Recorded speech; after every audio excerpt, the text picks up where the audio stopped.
بسم الله الرحمن الرحيم. إن الحمد لله نحمده ونستعينه ونستغفره ونؤمن به ونتوكل عليه ونعوذ بالله من شرور أنفسنا ومن سيئات أعمالنا. من يهده الله فلا مضل له ومن يضلله فلا هادي له. وأشهد أن لا إله إلا الله وحده لا شريك له. وأشهد أن سيدنا ونبينا ومولانا محمدا عبده ورسوله. اللهم صل على محمد وعلى آل محمد وبارك على محمد وعلى آل محمد. أما بعد، فقد قال الله تعالى في محكم التنزيل والفرقان الحميد بعد أعوذ بالله من الشيطان الرجيم. بسم الله الرحمن الرحيم. وإذ قال إبراهيم رب اجعل هذا البلد آمنا واجنبني وبني أن نعبد الأصنام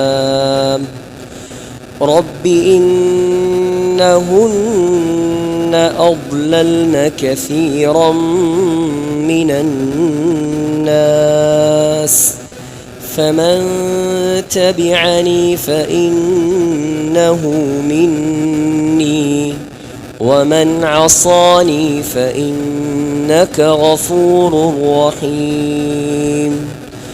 ربنا إني أسكنت من ذريتي بواد غير ذي زرع عند بيتك المحرم ربنا ليقيموا الصلاة فاجعل أفئدة من الناس تهوي إليهم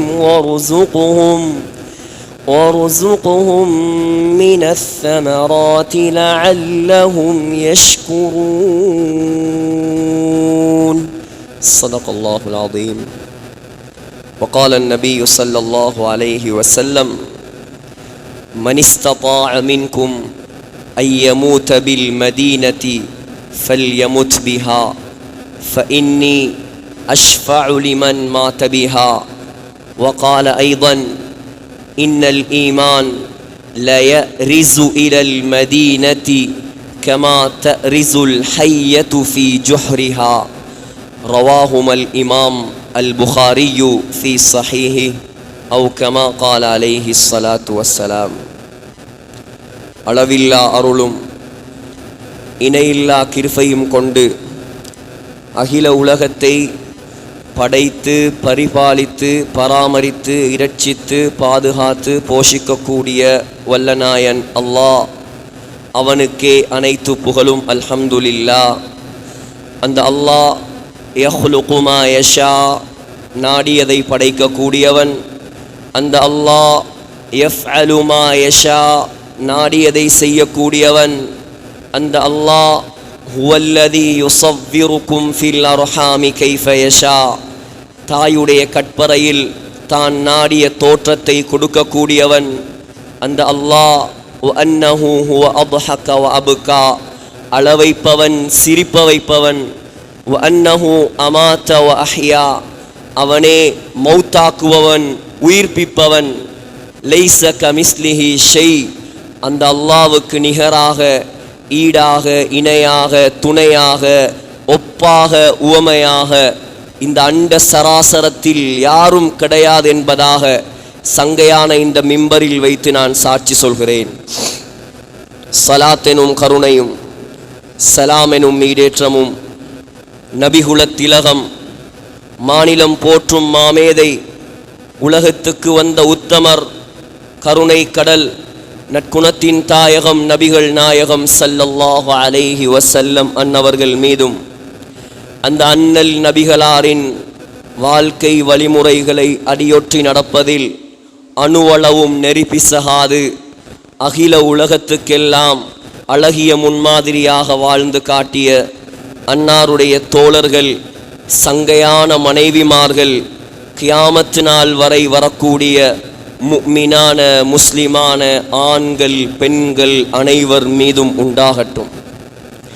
நாட்களுக்கெல்லாம் சிறந்த நாளாகிய வெள்ளிக்கிழமை நாளில் அல்லாஹ்வால் கடமையாக்கப்பட்ட ஜும்ஆவுடைய கடமையை நிறைவேற்றுவதற்காக வேண்டி நேரகாலத்தோடு வந்தமர்ந்திருக்கும் அல்லாஹுவின் நல்லடியார்களே, சங்கையான சகோதரர்களே, வல்லவன் அல்லாவை மௌத்து வரைக்கும் அஞ்சி பயந்து தக்வாவுடன் வாழுமாறு முதலில் குத்துபா பேருரை நிகழ்த்தும் எனக்கும் அப்பால் செவியேற்கக்கூடிய உங்களுக்கும் நான் தக்வாவை கொண்டு நல்லுபதேசம் செய்கிறேன். இத்தகுல்லா.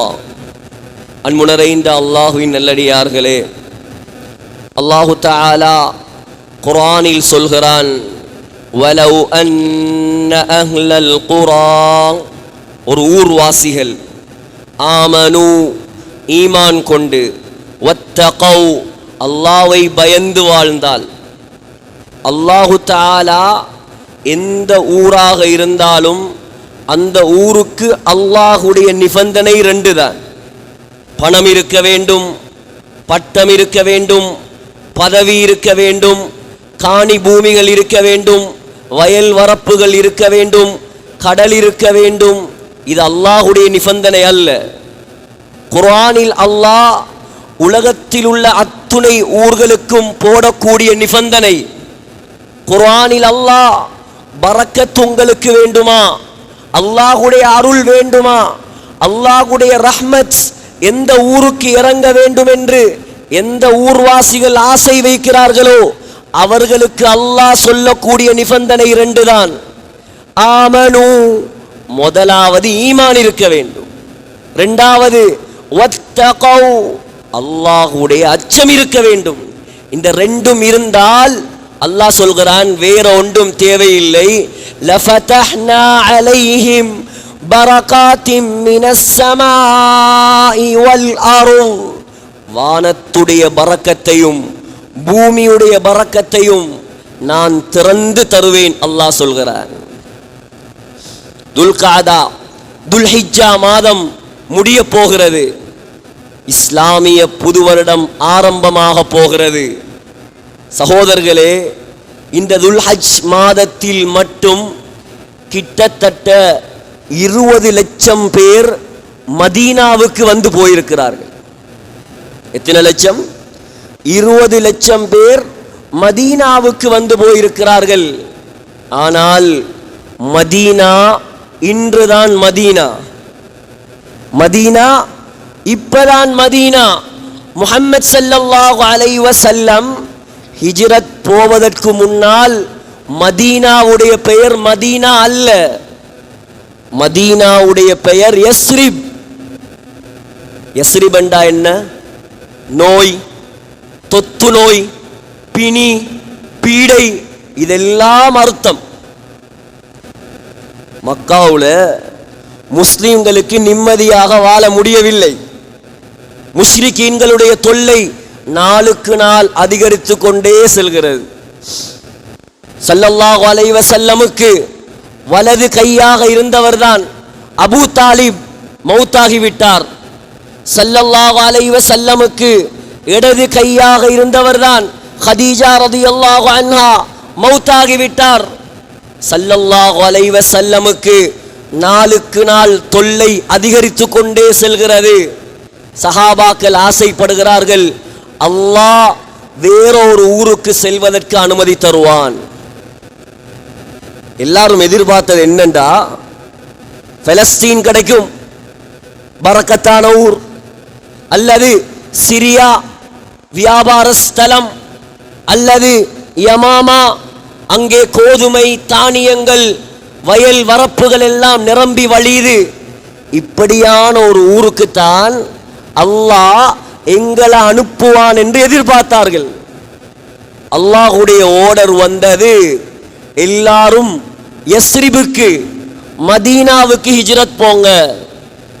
சஹாபாக்களுக்கு இடி விழுந்தது மாதிரி. இப்ப ஏன்? மதீனாவுல 4 பிரச்சனை. மதீனால 4 பிரச்சனை. முதலாவது பிரச்சனை மதீனாவில் யுத்தம். அவுஸ் ஹஸ்ரஜ் என்ற 2 கோத்திரங்கள் கிட்டத்தட்ட 125 வருடங்களாக யுத்தம். யுத்த பூமி மதீனா. நம்ம ஊர்ல இருக்கக்கூடிய ஆக்களை எல்டிடி உடைய காலத்துல யாழ்ப்பாணம் போக சொன்னா போவாங்களா? யோசிப்பார்.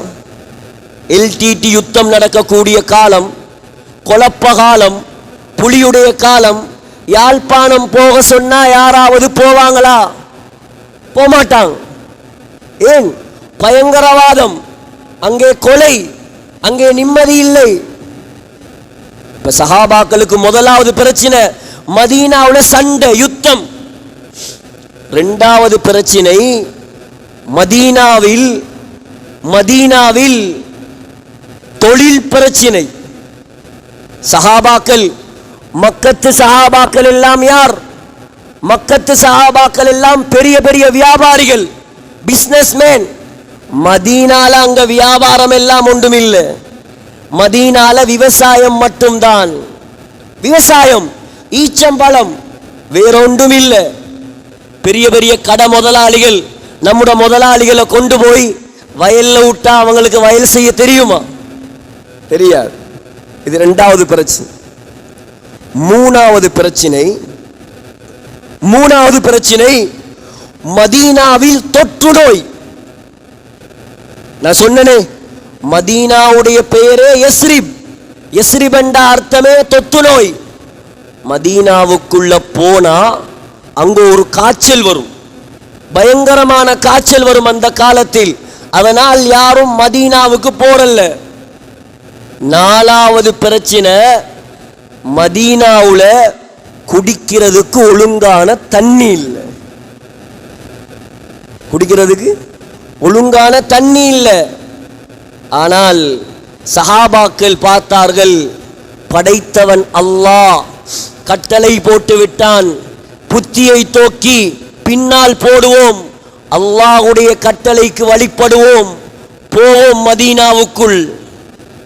சகோதரர்களே, எந்த ஊராக இருக்கலாம், எந்த வசதி வாய்ப்பு இல்லாமல் இருக்கலாம், ஆனால் அல்லாஹ்வுக்கு வழிபட்டு நடந்தால் அல்லாஹ் அந்த ஊருடைய தலையெழுத்தை மாற்றுவான். எல்லாரும் மதீனாக்கு வந்தாச்சு. வந்ததோட சஹாபாக்கள் பயந்ததை போல் எல்லாருக்கும் காய்ச்சல் வர ஆரம்பிக்குது. பிலால் ரலியல்லாஹு அன்ஹு சொல்றார், புகாரியுடைய ரிவாயத்தில் எல்லாம், மக்காவுடைய மலைகளுக்கு பக்கத்தில் உட்கார்ந்து கொண்டிருந்தால் நல்லா இருந்திருக்குமே, மதீனாவுல வந்து காய்ச்சல். அபூபக்கர் ரலியல்லாஹு அன்ஹு காய்ச்சலால் கஷ்டப்படுகிறார். ஆயிஷா ரலியல்லாஹு அன்ஹா ஓடி வந்து ஸல்லல்லாஹு அலைஹி வஸல்லமிடம் சொன்னார்கள், யா ரசூலல்லாஹ், அபூபக்கருடைய நிலைமை மோசம், பிலாலுடைய நிலைமை மோசம், ஒவ்வொருவருக்கும் நோய், தொத்து நோய் வர ஆரம்பித்து விட்டது. ஸல்லல்லாஹு அலைஹி வஸல்லம் உடனே கையை ஏந்தினார்கள், துஆ செய்தார்கள். அல்லாஹும்ம ஹப்பிப் இலைனல் மதீனா கஹுப்பினா மக்கா அவ் அஷத்த. யா அல்லாஹ், மக்கா எங்களுக்கு எவ்வளவு விருப்பமோ அதை விடவும் மதீனாவை விருப்பமான ஊராக மாற்றுவாயாக. வஸஹிஹா, மதீனாவை ஆரோக்கியமான ஊராக மாற்றுவாயாக. வன்குல் ஹும்மாஹா, மதீனாவுடைய காய்ச்சலை மதீனாவிலிருந்து வெளியே அனுப்புவாயாக. சகோதரர்களே, ஸல்லல்லாஹு அலைஹி வஸல்லம் துஆ செய்துவிட்டு தூங்குகிறார்கள். இரவில் கனவு வருகிறது. ஒரு கருத்த பெண், கண்ணங்கருப்பான ஒரு பெண் தலைவிரி கோலமாக மதீனாவிலிருந்து ஜுஹ்ஃபா என்ற ஊருக்கு போகிறாள். ஸல்லல்லாஹு அலைஹி வஸல்லம் சொன்னார்கள், மதீனாவுடைய நோயை அல்லாஹ் இல்லாமல் ஆக்கிவிட்டான். முதலாவது பிரச்சனை முடிஞ்சு. இரண்டாவது பிரச்சனை என்ன? குடிப்பதற்கு ஒழுங்கான தண்ணி மதீனாவுல கிடையாது. ரூமா என்ற ஒரு யூதரிடம் மாத்திரம்தான் ஒழுங்கான தண்ணீர் இருந்தது. முழு மதீனாவுலையும் ஸல்லல்லாஹு அலைஹி வஸல்லம் 22 கிணறுகளில் தண்ணீர் குடித்திருக்கிறார்கள். அந்த கிணறில் ஒரு சில கிணறுகள் இருக்கிறது, ஒரு சில கிணறுகள் இப்பே இல்லை. சகோதரர்களே, மொத்தம் அதிகமாக ஸல்லல்லாஹு அலைஹி வஸல்லம் தண்ணீர் குடித்த ஒரு கிணறு தான் ரூமாவுடைய கிணறு. ஸல்லல்லாஹு அலைஹி வஸல்லம் போய் கேட்டாங்க, ரூமா அத்தபிஉஹா பிஐனின் ஃபில் ஜன்னா, சுவர்க்கத்தில் நான் உனக்கு ஒரு நீரூற்று வாங்கி தருகிறேன், இந்த கிணத்தை எங்களுக்கு விப்பியா, முஸ்லிம்களுக்கு தருவியா? ரூமா சொன்னார், தர முடியாது, தர முடியாது. உடனே இந்த செய்தி உஸ்மான் ரலியல்லாஹு அன்ஹு அவர்களுக்கு கேள்விப்பட்டது. உஸ்மான் ரலியல்லாஹு அன்ஹு ஓடோடி வந்தார். வந்து கேட்டார், யா ரசூலல்லாஹ், அந்த கிணத்தை நான் வாங்கி தந்தா எனக்கு சொர்க்கம் கிடைக்குமா? சொன்னார்கள் ஸல்லல்லாஹு அலைஹி வஸல்லம், உஸ்மான், நிச்சயமாக சொர்க்கம் கிடைக்கும், நிச்சயமாக நான் சொர்க்கத்தில் தண்ணீர் எடுத்து தருவேன். உடனே வந்தார் உஸ்மான் ரலியல்லாஹு அன்ஹு, யூதனிடம் வந்தார், கிணத்தா வாங்க போறேன். யூதன் சொன்னான், விற்பதற்கு முடியாது, சாதாரண பணத்துக்குத்தானே விற்க மாட்டாய். சகோதரர்களே, அந்த காலத்தில் நேற்று முந்தனாத்து போன வருடம் நடந்த கதை அல்ல இது. 1400 வருடங்களுக்கு முன்னால் 35,000 வெள்ளிக்காசுகளை எடுத்து யூதனுடைய மடியிலே உஸ்மான் ரலியல்லாஹு அன்ஹு கொட்டினார். தா கணத்து, யூதன் கொடுத்தான் கணத்தை. சகோதரர்களே, வந்து சொன்னார் உஸ்மான் ரலியல்லாஹு அன்ஹு, யா ரசூலல்லாஹ், முஸ்லிம்கள் தாராளமாக தண்ணீர் குடிக்கட்டும். மூணாவது பிரச்சனை தான் யுத்த பிரச்சனை.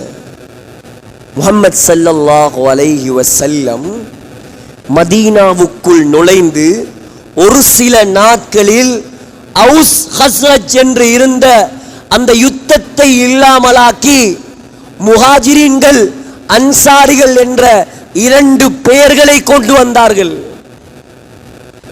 எந்த அளவுக்கு என்று சொன்னால், இருவரும் உயிருக்கு உயிராக மாறிவிட்டார்கள். நாலாவது பிரச்சனை தான் பிஸ்னஸ். ஸல்லல்லாஹு அலைஹி வஸல்லம் மஸ்ஜிதுன் நபவிக்கு பக்கத்திலேயே இன்றைக்கும் அந்த இடத்தை அடையாளப்படுத்தி இருக்கிறாங்க. சூக்குல் மனாஹா, மனாஹா என்ற இடத்தை வந்து ஸல்லல்லாஹு அலைஹி வஸல்லம் அடையாளப்படுத்தி சொன்னார்கள், ஏ சஹாபாக்களே, ஹாதா சூக்குக்கும், இதற்கு பின்னால் இதுதான் உங்களோட பிசினஸ் மார்க்கெட். இன்றைக்கு மஸ்ஜித் நபவிக்கு போனா பார்க்கலாம் உங்களுக்கு, இதுதான் உங்களோட பிசினஸ் மார்க்கெட். ஃபலா யுதையக் வலா யுഖது ஹராஜ் சொன்னார்கள், இந்த மார்க்கெட்டில் யாரிடமும் வரி எடுக்க கூடாது, இந்த மார்க்கெட்டில் யாருக்கும் நெருக்கடி ஏற்படுத்தக்கூடாது. 4 பிரச்சனையும் முடிஞ்சு. இப்ப மதீனாவுடைய தரம் கூடுது, மதீனாவுடைய தரம் கூடுது. ஸல்லல்லாஹு அலைஹி வஸல்லம் சொன்னாங்க, இன்ன இப்ராஹீம ஹர்ரம மக்கத வ இன்னி ஹர்ரம்துல் மதீனா. இப்ராஹிம் அலைஹிஸ்ஸலாம் மக்காவை ஹரமாக மாற்றினார், நான் மதீனாவை ஹரமாக மாற்றிவிட்டேன். சொன்னார்கள், ஒரு காலம் வரும் மதீனாவில் மட்டும்தான் ஈமான் இருக்கும் என்று சொன்னார்கள்.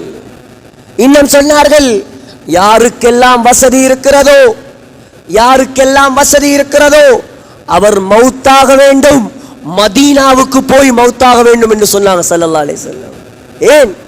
யார் மதீனாவில் மௌத்தாகுவாரோ அவருக்கு ஷஃபாஅத் செய்வது என்னுடைய கடமை என்று ஸல்லல்லாஹு அலைஹி வஸல்லம் சொன்னார்கள். 9ஆம் தேதி நாங்கள் நாட்டுக்கு வந்தோம். நேற்று 7ஆம் தேதி எங்களோட வந்த ஒரு சகோதரர் நசார் ஹாஜியார், கொழும்பு கிரேன் பாஸை சேர்ந்தவர். அழகா ஹஜ்ஜி செய்தார், அழகா உம்ரா செய்தார், உகது மலையிலையும் ஏறினார். 2 நாளைக்கு முன்னால் பேச்சு மூச்சு இல்லாமல் மாறினார். நாங்க வந்தது நேற்று 7ஆம் தேதி நடந்த சம்பவம் இது. பேச்சு மூச்சு இல்லை. கொழும்பிலிருந்து மகனை வரவழைத்தோம், மகனிடம் தகப்பனை பொறுப்பு கொடுத்தோம். நேற்று தான் வந்து நாட்டுக்கு இறங்கினோம். நேற்று மகரிபுக்கு செய்தி வருகிறது, நசார் ஹாஜியார் சொர்க்கத்து பூமியில் மௌத்தாகிவிட்டார். எல்லாருக்கும் கிடைக்காது இந்த பாக்கியம், எல்லாருக்கும் கிடைக்காது. ஸல்லல்லாஹு அலைஹி வஸல்லமுடைய சிபாரிசு அந்த ஹாஜிக்கு கட்டாயமாக மாறிவிட்டது. சகோதரர்களே, எப்படி இருந்த ஊர், எப்படி இருந்த ஊர், நோய் பிணி பயம் நடுங்கி போன ஊர். அல்லாஹ் எப்படி மாத்திட்டான்? உலகத்தில் மக்காவை விட மக்கள் நேசிக்கக்கூடிய ஊராக மதீனாவை அல்லாஹ் மாற்றி விட்டான். உமர் ரலியல்லாஹு அன்ஹு ஒரு துஆ செய்வார்கள் அடிக்கடி. என்ன துஆ? அல்லாஹும்ம ர்ஸுக்னி ஃபீ ஷஹாதத்தன் ஃபீ சபீலிக் வஜஅல் மௌதி ஃபீ பலதி ரசூலிக். யா அல்லாஹ், நான் உன்னுடைய பாதையில ஷஹீதாக வேண்டும், ஆனால் மதீனாவில் மௌத்தாக வேண்டும். சஹாபாக்கள் சிரிப்பாங்களாம். ஏன்? இவருடைய துஆ ஒன்றுக்கு ஒன்று முரணாக இருக்கிறது. ஏன்? அல்லாஹ்வுடைய பாதையில ஷஹீதாகணும்னு கேட்கிறார். மதீனால யுத்தம் நடக்குமா? மதீனா ஹரம், ஹரத்தில் யுத்தம் நடக்காது. அதே நேரம் மதீனாவுல மௌத்தாக வேண்டும் என்று கேட்கிறார். சகோதரர்களே, ஒரு நாள் சுபஹு தொழுகைக்காக உமர் ரலியல்லாஹு அன்ஹு முஸல்லாவில் வந்து நிற்கிறார்கள். முதலாவது ரக்காத் தொழுது முடிந்து 2வது ரக்காத்துக்கு எழும்பினார்கள்.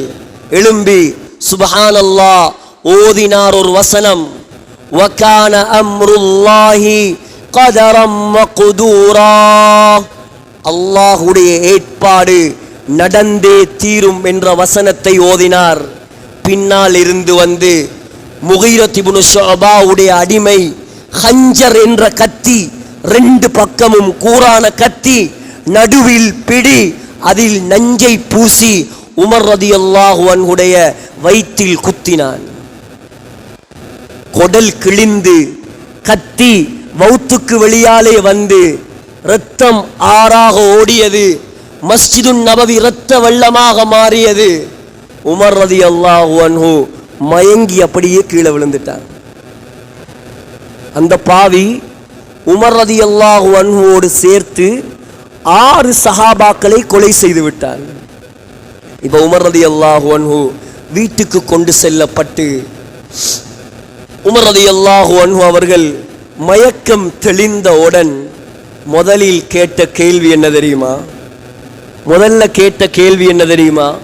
அஸல்லைது, அஸல்லைது, நான் தொழுது முடித்து விட்டேனா? சுப்ஹானல்லாஹ்.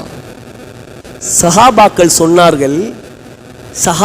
சொன்னார்கள் பக்கியத் அலைக ரக்அத்துன். அமீருல் முஃமினீன், ஒரு ரக்காத் தொழுவீங்க, 2வது ரக்காத் தொழும்போது நீங்கள் மயங்கி விழுந்து விட்டீர்கள். ஒரு ரக்காத்தை நீங்கள் பூர்த்தியாக்க வேண்டும். உமர் ரலியல்லாஹு அன்ஹுடைய நிலைமை சக்கராத்துடைய நிலைமை, கடைசி நிலைமை. அவருக்கு அனுமதி இருக்குது, அவர் உட்கார்ந்து தொழலாம், படுத்து தொழலாம். ஆனால் உமர் ரலியல்லாஹு அன்ஹு எழும்பி நின்று தக்பீர் கட்டினார். எழும்பி நின்று தக்பீர் கட்டினார். மயங்கி கீழே விழுந்தார். திரும்பி எழும்பினார், தக்பீரை கட்டினார், திரும்ப கீழே விழுந்தார். 3வது தரம் எழும்பினார், தக்பீரை கட்டினார், கீழே மயங்கி விழுந்தார். உட்கார்ந்து தொழவில்லை. சகோதரர்களே, இன்னைக்கு எத்தனையோ கிலோமீட்டர் நடக்கிறாங்க, பள்ளிவாசல்ல உட்கார்ந்தாச்சு, கதிரையை பிடிச்சாச்சு, தக்பீரை கட்டியாச்சு. ஃபர்லான தொழுகைக்கு யாருக்கு நின்று தக்பீர் கட்ட முடியுமோ அவர் கதிரையில் உட்கார்ந்து தக்பீர் கட்டினால் அவருடைய தொழுகை கூடாது. வயசாளிகள், ஏலாதவங்க, உண்மையிலே தங்கடம் இருக்கிறவங்க வேற விஷயம். உமர் ரலியல்லாஹு அன்ஹு பாருங்க, 4வது தரம் எழும்பி நின்று தொழுது முடித்தார்கள். தொழுது முடிச்சிட்டு சொன்னாங்க, அல்ஹம்துலில்லாஹில்லதி அஆனனி அலா ஸலாத்தி. தொழுது முடிக்க உதவி செஞ்ச அல்லாஹ்வுக்கே எல்லா புகழும், அல்லாஹ்வுக்கே எல்லா புகழும். நீண்ட சம்பவம், சுருக்கி முடிக்கிறேன் சகோதரர்களே. இப்ப சக்கராத்துடைய நிலைமை, சக்கராத்துடைய நிலைமை. மகனை கூப்பிட்டாங்க, அப்துல்லா இங்க வா. அப்துல்லா வந்தார். சொன்னாங்க உமர் ரலியல்லாஹு அன்ஹு, அப்துல்லா ஆயிஷா நாயகி கிட்ட போ, ஆயிஷா நாயகி கிட்ட சொல்லு, ஆயிஷா நாயகியுடைய வீட்டில் தான் என்னுடைய தோழர் முஹம்மது ஸல்லல்லாஹு அலைஹி வஸல்லமுடைய ஜனாசா இருக்குது. அதுக்கு பக்கத்துல அபூபக்கர் ரலியல்லாஹு அன்ஹுடைய ஜனாசா இருக்குது. அதுக்கு பக்கத்துல ஒரு இடம் ஆயிஷா நாயகி தனக்காக வைத்திருக்கிறார், தனக்காக வைத்திருக்கிறார். ஆயிஷா நாயகி கிட்ட போய் கேளு, ஜனாதிபதி கேட்கிறார்னு போய் சொல்லுகிறாத, நான் ஜனாதிபதி இல்லை, நான் இன்றைக்கு ஒரு பாவி, நான் இன்றைக்கு ஒரு அடிமை, நீ போய் கேளு. உமர் அனுமதி கேட்கிறான். சுப்ஹானல்லாஹ், உமர் அனுமதி கேட்கிறான். அனுமதி தந்தால் என்னை ஆயிஷா நாயகியுடைய வீட்டில் அடக்கு, அப்படி இல்லையா என்ன கொண்டு போய் ஜன்னத்துல் பக்கி, பக்கியுல் கர்கதில் என்ன கொண்டு போய் அடக்குங்க. அப்துல்லா பின் உமர் ரலியல்லாஹு அன்ஹு ஓடி வாரார் ஆயிஷா நாயகியிடம். யா உம்முல் முஃமினீன், ஆயிஷா நாயகியே, முஸ்லிம்களின் தாயே, முஃமின்களின் தாயே, நான் உமருடைய மகன் அப்துல்லா மடிப்பிச்சை கேட்டு வந்திருக்கிறேன். என்ன வாப்பா வேணும், என்ன வேணும்?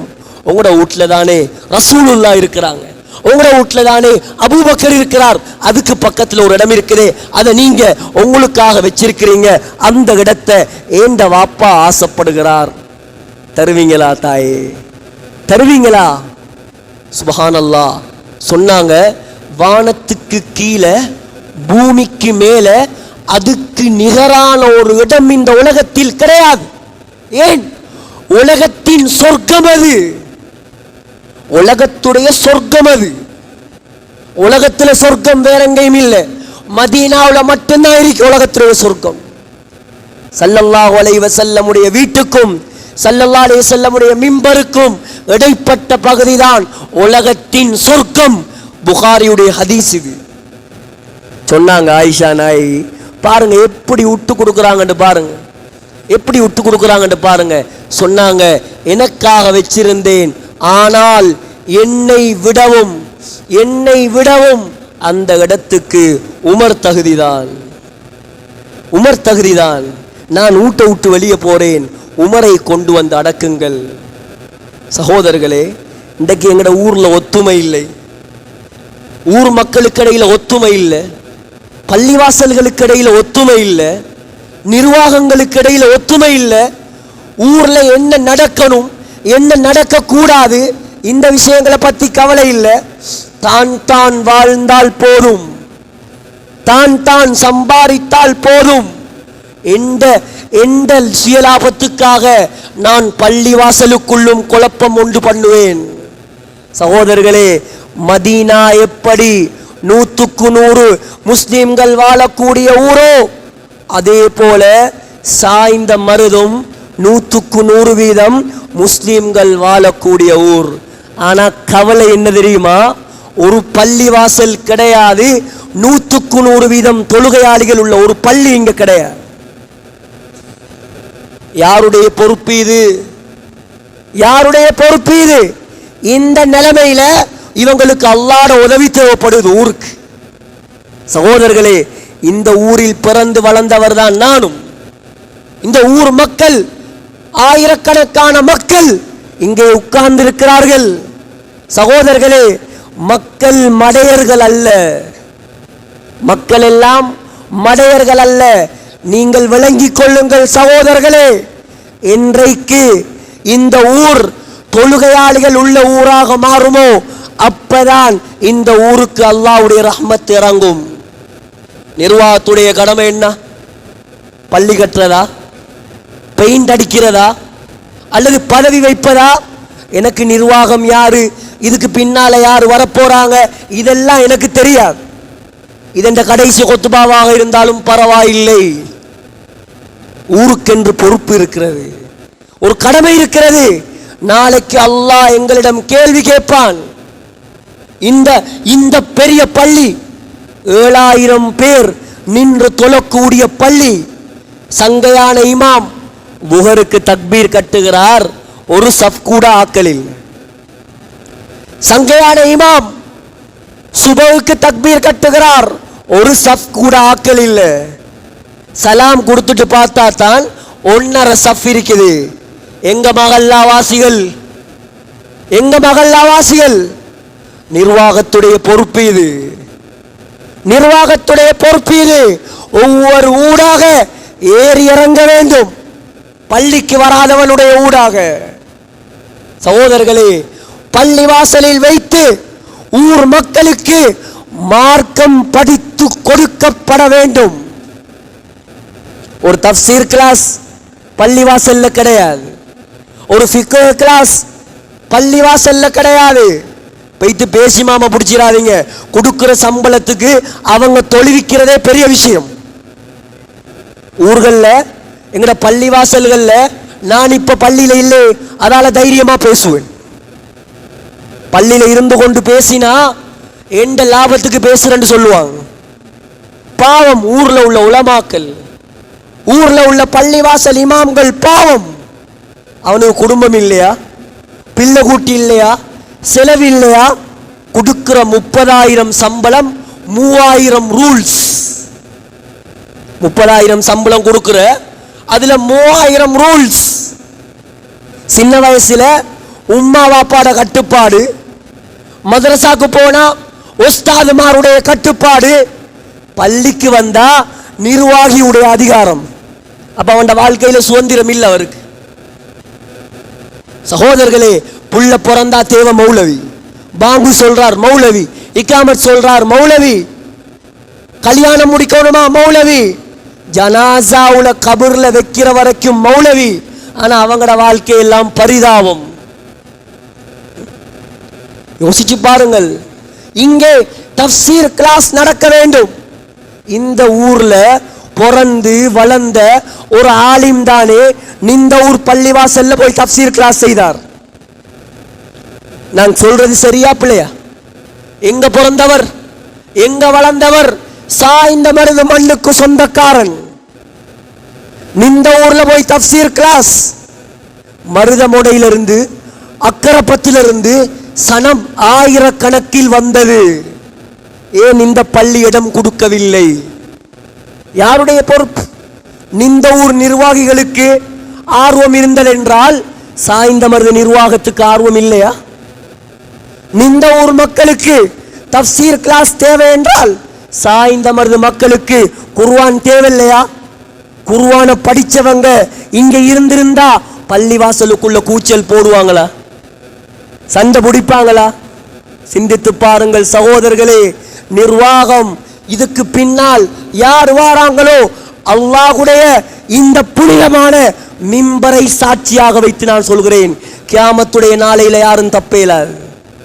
இங்க தப்பலாம், இங்க பதவி எடுக்கலாம், கியாமத்துடைய நாளையில யாரும் தப்பேலாது, தப்பேலாது. எல்லாருக்கும் மஹ்ஷர் மைதானத்தில் விசாரணை. நிர்வாகிகளுக்கு விசாரணை எங்க தெரியுமா? சிராத்துல் முஸ்தகீமுக்கு பக்கத்தில் கந்தரா என்ற ஒரு பாலத்தை அல்லாஹ் வைத்திருக்கிறான். அந்த பாலத்துக்கு பக்கத்தில் தான் நிர்வாகிகளுக்கு கேள்வி கணக்கு நடக்கும். இவர் தவறான ஆளாக இருந்தால், இவர் நிர்வாகத்துடைய பொறுப்பை நிறைவேற்றாத ஆளாக இருந்தால், நரகத்துடைய கொக்கிகள் அப்படியே வந்து இவனை பிடித்து நரகத்தில் தூக்கி வீசு. அல்லாஹ்வை பயந்து கொள்வோம் சகோதரர்களே. எவ்வளவு சிறப்பான ஊர் நம்முடைய ஊர், எவ்வளவு தனவந்தர்கள் இருக்கிறார்கள் இந்த ஊர்ல. தாரதுக்கு ரெடியா இருக்கிறாங்க, நோம்புல இமாம்களை கவனிக்கிறாங்க. சில தனவந்தர்கள் ஒவ்வொரு மாசமும் கவனிக்கிறாங்க. இந்த ஊர்ல எல்லாம் இருக்குது. இந்த பள்ளி வாசல்ல ஒரு மதரசா, ஒரு மதரசா, இதெல்லாம் பொறுப்பு. உலமாக்கள் இல்லையா? ஜமியத்துல் உலமா இல்லையா? ஒரு மதரசாவுடைய பெரிய மதரசாவுடைய முதீரே எங்கட ஊர்ல தான் இருக்கிறார். நிர்வாகம் போய் நாங்க ஒரு மதரசா செய்வோம், ஹஜரத் உஸ்தாதுமார் தாங்கன்னு கேட்டா அவர் தராமையா இருப்பார்? காசிக்கு தேவையில்ல. ஒவ்வொரு வாரமும் தஃப்சீர் கிளாஸ் செய்யணும், ஜமியத்துல் உலமாவால ஆளத்தாங்கன்னு கேட்டா ஜமியத்துல் உலமா தராதா? ஃபிக்ஹ் கிளாஸ், மக்களுக்கு மார்க்க சட்டம் தெரியாது, ஒவ்வொரு வாரமும் ஃபிக்ஹ் கிளாஸ் செய்யணும். மதரசாவுடைய பிரின்சிபல்கிட்ட போய் ஒரு ஹஜரத்தை கேட்டா தாராளமா தருவார். சகோதரர்களே, என்ன பிரச்சனை தெரியுமா? நிர்வாகத்தில் ஒரு ஆலிம் இல்லையே. நிர்வாகத்துக்குள் கட்டாயமாக அல்லாஹ்வை பயந்த தஹஜ்ஜத் தொழக்கூடிய ஒரு ஆலிம் அங்கே ஆலோசகராக இருக்க வேண்டும். அப்பதான் நிர்வாகம் எடுக்கக்கூடிய முடிவுகள் அல்லாஹ்வுக்கு பொருத்தமாக இருக்கும். யாரையும் நான் தாக்கவும் இல்லை, யாரையும் நான் தூக்கவும் இல்லை, எனக்கு அது தேவையும் இல்லை. எந்த பொறுப்பை இந்த மிம்பரில் நின்று நான் இந்த 7000 மக்களுக்கு ஏற்றி வைக்கிறேன். சகோதரர்களே, மதரசாக்களை உருவாக்குங்க. ஊர்ல உலமாக்கள் ரெடி, உலமாக்கள் தயாராக இருக்கிறாங்க. மதரசாக்களை உருவாக்குங்க. இன்னைக்கு மகனை கொண்டு வந்து வாப்பாட ஜனாசாவை வச்சு மகனை தொழுவிக்க சொன்னா மகனுக்கு தொழுவிக்க தெரியா? துவா ஓத தெரியா? துவா ஓத தெரியா? வாப்பா படிப்பிச்சார், PhD முடிக்க வச்சார், ENT முடிக்க வச்சார், என்னென்னவெல்லாம் முடிக்க வச்சார். மகன் வந்து சொல்றார், மௌலவி கொஞ்சம் தொழுவிங்களே. ஏன் வாப்பா நீ தொழுவிக்கலாதா? நமக்கு துவா பாடம் இல்லை. இப்படியான மகன் வாப்பாட கபருக்கு துவா செய்வானா? படிப்புக்கு எதிர்ப்பான ஆக்கள் இல்லை. நாங்க தாராளமாக படிக்க வைங்க, ஆனா படிப்போடு சேர்த்து மார்க்கத்தை கொடுங்க. மார்க்கத்தை கொடுங்க, இஸ்லாத்தை படிச்சு கொடுங்க பிள்ளைகளுக்கு. அப்பதான் உங்களோட பிள்ளைகள் உங்களுக்கு பின்னால துவா செய்யும். ஒத்துமையாகுவோம் சகோதரர்களே. ஊர்ல ஒத்துமையே இல்லை. போட்டி, பொறாமை, வஞ்சகம், குரோகம், கால் புணர்ச்சி எல்லாம் ஊருக்குள்ள இருக்கு. அப்ப எப்படி அல்லாஹ்வோட உதவி இறங்கும்? ஹுத்பா நீண்டு கொண்டே போகிறது. ஆகையால் இந்த ஊர் மதீனாவை போல் மாற வேண்டும் என்ற ஆசையா? அல்லாஹ் சொல்லக்கூடிய நிபந்தனை, உலகத்தில் ஈமான் உள்ள உலமாக்கள் இங்கே உருவாக வேண்டும். உலகத்தில் தக்வா உள்ள உலமாக்கள் இங்கே உருவாக வேண்டும். பள்ளி வாசல்கள் வெறுமனே தொழுகைக்காக மட்டுமல்ல, பள்ளிவாசலில் மார்க்கம் படித்து கொடுக்கப்பட வேண்டும்.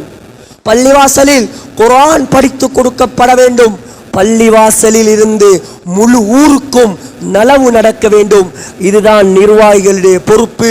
இதுதான் ஊர் மக்களே விழித்து கொள்ளுங்கள். இதுக்கு பின்னாலாவது நாம் அதுக்காகவும் இதுக்காகவும் அலையாமல் அல்லாஹ்வுடைய மார்க்கத்தை நம்முடைய ஊர்ல இருந்து உயிர்ப்பிப்போம். எல்லாம் வல்ல அல்லாஹ் நம் அனைவருடைய பாவங்களை மன்னிப்பானாக, நம்முடைய குற்றங்களை மன்னிப்பாயாக. யா அல்லாஹ், இந்த ஊரை பொருந்திக் கொள்வாயாக. 100க்கு 100% முஸ்லீம்கள் வாழக்கூடிய ஊர் யா அல்லாஹ்.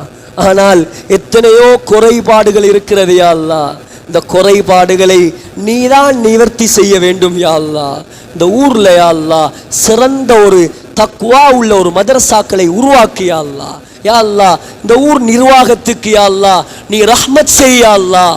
உனக்கு பொருத்தமான மக்களை, பள்ளியை சரியான முறையில் வழி நடத்தக்கூடிய மக்களை யா அல்லாஹ் இந்த ஊர் நிர்வாகத்துக்கு கொண்டாயா அல்லாஹ். யா அல்லாஹ், மிம்பர்ல வச்சு கேட்கிற துவாவனை தட்டிராத யா அல்லாஹ்.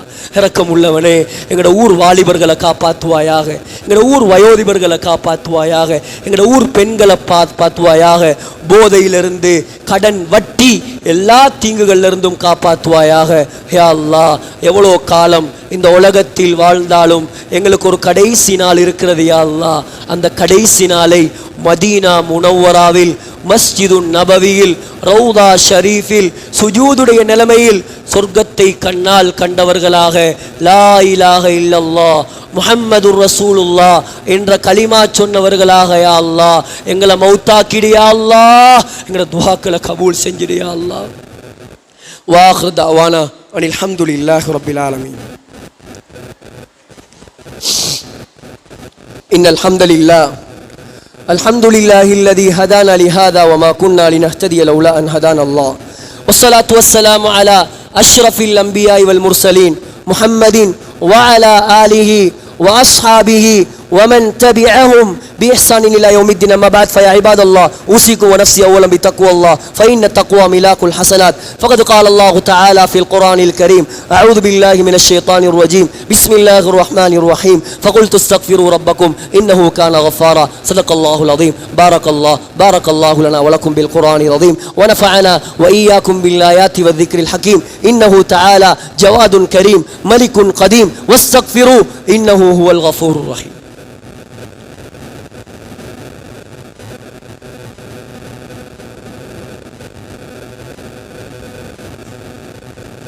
إن الحمد لله والصلاة والسلام على رسول الله محمد بن عبد الله وعلى آله حزب الله وأصحابه جند الله. ما بعد فيا عباد الله أوصيكم ونفسي أولا بتقوى الله فإن التقوى ملاك الحسنات. فقد قال الله تعالى في القرآن الكريم أعوذ بالله من الشيطان الرجيم بسم الله الرحمن الرحيم يرسل السماء عليكم مدرارا ويمددكم بأموال وبنين ويجعل لكم جنات ويجعل لكم أنهارا. صدق الله العظيم. واعلموا عباد الله أن الله تعالى أمركم أمرا عظيما وبدأ بنفسه تعظيما وثنى بملائكته المسبحة بقدسه تكريما وقال جل جلاله عظيما إن الله وملائكته يصلون على النبي يا أيها الذين آمنوا صلوا عليه وسلموا تسليما. اللهم صل على محمد وعلى آل محمد وارض عن الخلفاء الراشدين المهديين وعن أمهات المؤمنين والتابعين واتبع التابعين بإحسان ومن تبعهم بإحسان إلى يوم الدين وارض عنا معهم برحمتك يا أرحم الراحمين. اللهم اغفر للمؤمنين والمؤمنات والمسلمين والمسلمات الأحياء منهم والأموات إنك سميع قريب مجيب الدعوات يا قاضي الحاجات. اللهم انصر إخواننا في فلسطين اللهم انصر إخواننا في فلسطين يا ذا الجلال والعزة. أعيد المسجد الأقصى إلى رحاب المسلمين. اللهم ارزقنا شهادة في سبيلك واجعل موتنا في بلد رسولك برحمتك يا أرحم الراحمين. عباد الله رحمكم الله إن الله يأمر بالعدل والإحسان وإيتاء ذي القربى وينهى عن الفحشاء والمنكر والبغي يعظكم لعلكم تذكرون. اذكروا الله يذكركم وادعوه يستجب لكم ولذكر الله أكبر والله يعلم ما تصنعون.